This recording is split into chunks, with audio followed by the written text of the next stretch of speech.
I've seen over the years you use like all different types of master compression. So I think it's worth mentioning here that you don't do this on every song, right? This isn't like no. There's no such thing as a magical master chain. It's going to make everything sound way more fatter and better. It's a lot of experimentation with different types of things, but the principle stays the same. Is that at the end of your chain, you're definitely going to want a limiter that's going to give you a ceiling of I don't know why it's. Actually, it could be 0, but it's actually 0.3 for reasons unbeknownst to me. Could talk about intersample peaking might be a reason, but thanks, Steve. can get technical reasons. You might not want to go to 0, but the fact of the matter ultimately is you're basically controlling dynamics more than like overall like EQ stuff. It looks like with your plugin chain here, because you have the limiting going on. The OTT is doing this compression, downwards and upwards compression. Right. So you're really kind of putting all of the sounds. What I notice is sort of a result of this is for one, it allows quieter stuff to be heard a little bit more, right? Because as you know, a compressor is reducing the dynamic range. So louder stuff and quieter stuff become kind of closer together in volume. So it allows that quieter stuff not to get so lost. And then the other thing it's doing is it's catching stray peaks and that sort of thing, so you get an overall louder mix out. So your mix isn't going to sound too wimpy versus others. But the OTT does have sort of a tone quality to it too, although I see you're leaving it pretty flat, so it's pretty much just giving you a constant balance of certain amount of lows, certain amount of mids, and certain amount of highs.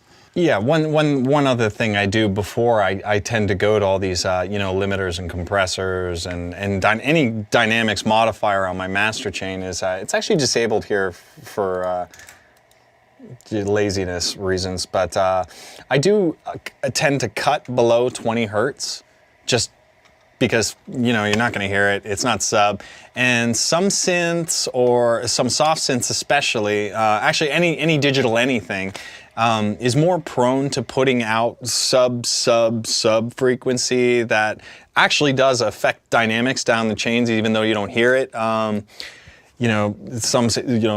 These speakers, I think the lowest they'll go is like 30.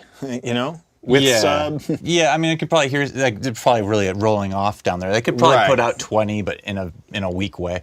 But yeah, your ears don't hear below 20. Your ears won't hear it, and I wouldn't dare crank these loud enough to even attempt to feel that. But on major, huge PAs and stuff like that, that stuff really counts because they really do drive those, and those big, club stacks or concert stacks really add up and put out those kind of frequencies.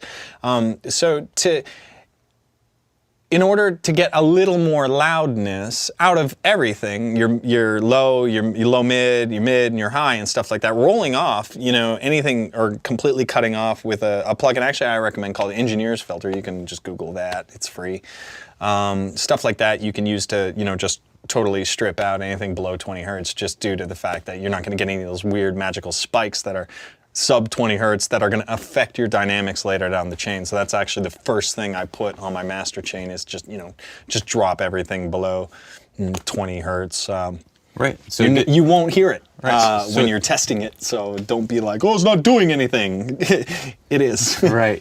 On a good system, you'd hear it. So it's giving you a little more headroom, and it's making you avoid the potentially problematic rumble, if you will, that would be just causing mud in a big PA situation. I've heard, kind of tales of lore of people cutting below 30, and stuff like that. But yeah, I don't think there's much like content that we care about below 30 hertz. Although it really starts going into like the feeling it kind of realm. So I always felt like I couldn't really care about 20 hertz until I was on a stage with a big PA. I think it might have been yours, where I started to realize, wow, even these vibrations that are kind of below, you can hear. You still feel them. So there's something cool about it. But especially if you're in headphones or in a small apartment or whatever bedroom with smaller speakers, you don't even know what's going on down there. So you're probably better safe than sorry to just let's Joel says, actually bypass it. Take a look. Let's see what happens if we go under the hood here. I'll just use some EQ. So this is before anything on my master, and if you look here, see, look at that activity. You can zoom that. Yep. Yeah, we don't need you. So yeah, 30 hertz. It's up there, And then what I would, I guess, We do 48 dB high pass, right? Right, yeah. Did they change that so you can... So that's a bit of a roll-off. I mean, that's not gonna cut. That's why I prefer the engineer's filter, because it's a straight cut. But roll-off won't hurt too if you don't have an EQ that's gonna cut that out. I mean, I even at, you know, starting the roll-off at 37 hertz, I can't hear the difference at all.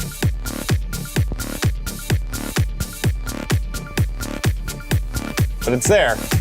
Yeah, touch less rumble maybe, and that's just because we have huge speakers so we can perceive the difference, but on headphones you probably wouldn't hear any difference there. And so that's great.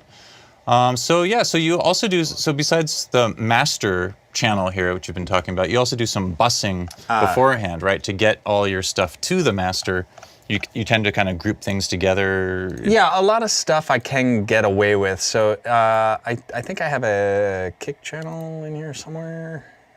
That's a whole hats group.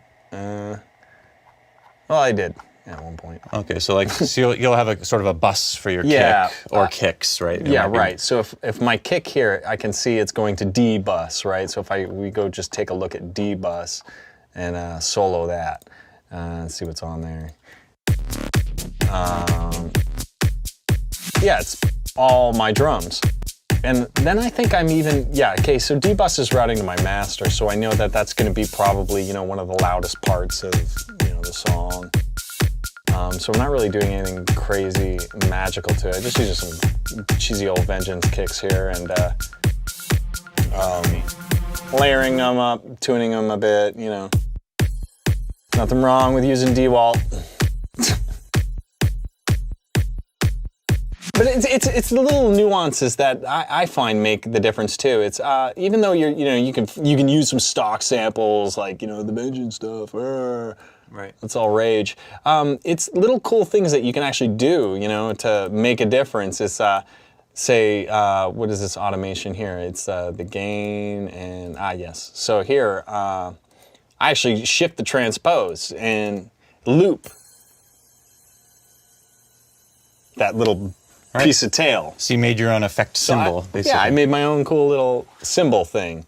And you know, you're not gonna get that off the CD, but you got the sample and you got, you know, your little tool to work with.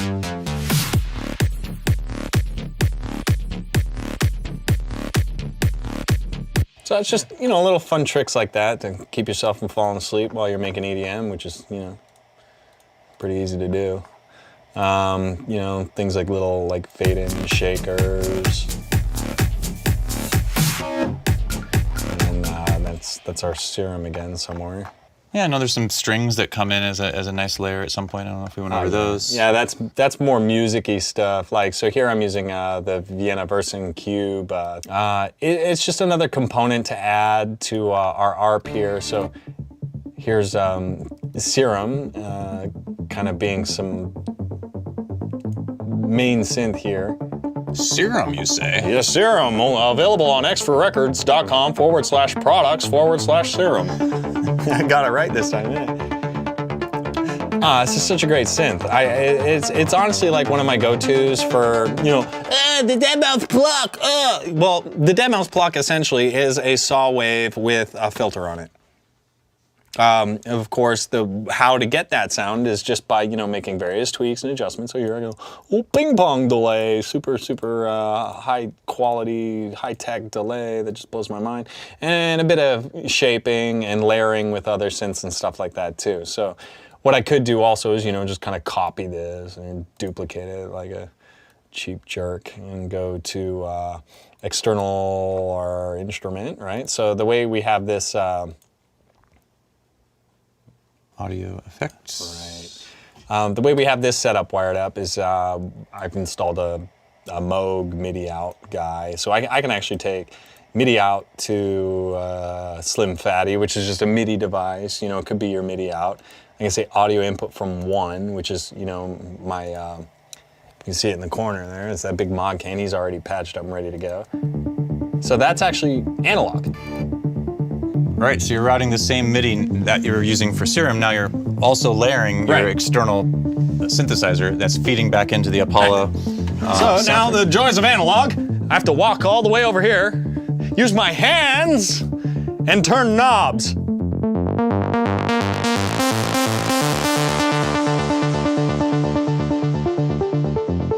This is why I need to be in a band though, because someone also has to record this at the same time. So if we pull that down, conveniently enough, as I duplicated the track, it copied the EQ settings, which I might not want, a little more low end there, take that ridiculous delay off. Now it's just pure analog, straight in, the exception of that gain, and it's going to the same synth bus. So now if I also layer that with Serum, you're hearing both now.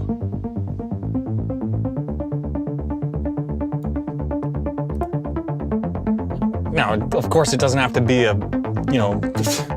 400 module Modcan synth. It could be any little synth. It could be a, a little Slim Fatty, Mother 32, any synth really. So in both cases, though, both with Serum and with your modular, you're basically using a sawtooth and then a filter, like a low-pass filter. So you're running the sawtooth into the filter, and then you have some sort of envelope. In both cases, that's moving the cutoff of the filter, right? So which is what's giving the pluck. Yeah. Is like on the start of the note, you hear the full saw, basically, and then the envelope decays down, leaving you with just sort of the low end. And then you're not even using an amplitude envelope, I see. Right, well that gets super nerdy into modular world. Kind of most synths that come off the shelf, or you buy it, a music store that's like, a Moog or a Nord or, anything, usually have what's called the ADSR envelopes like kind of just built in. So it's like, you hit the note, you take your hand off and it's already there. It's got its attack, sustain, decay, release and all that stuff already like programmed into the patch. Right. Whereas modular ones, you kind of have to do yourself.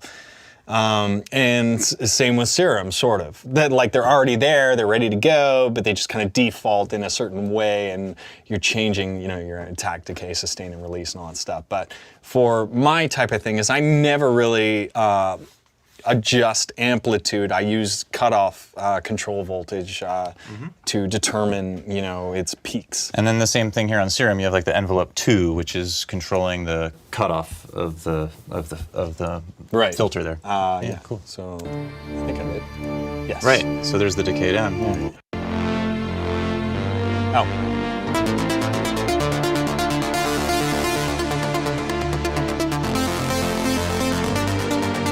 I mean, this is really like 4 clicks away from default position when you load up Serum. It's really just a matter of enabling a filter and assigning an envelope to the cutoff, and maybe adjusting some unison if you're feeling some sort of way.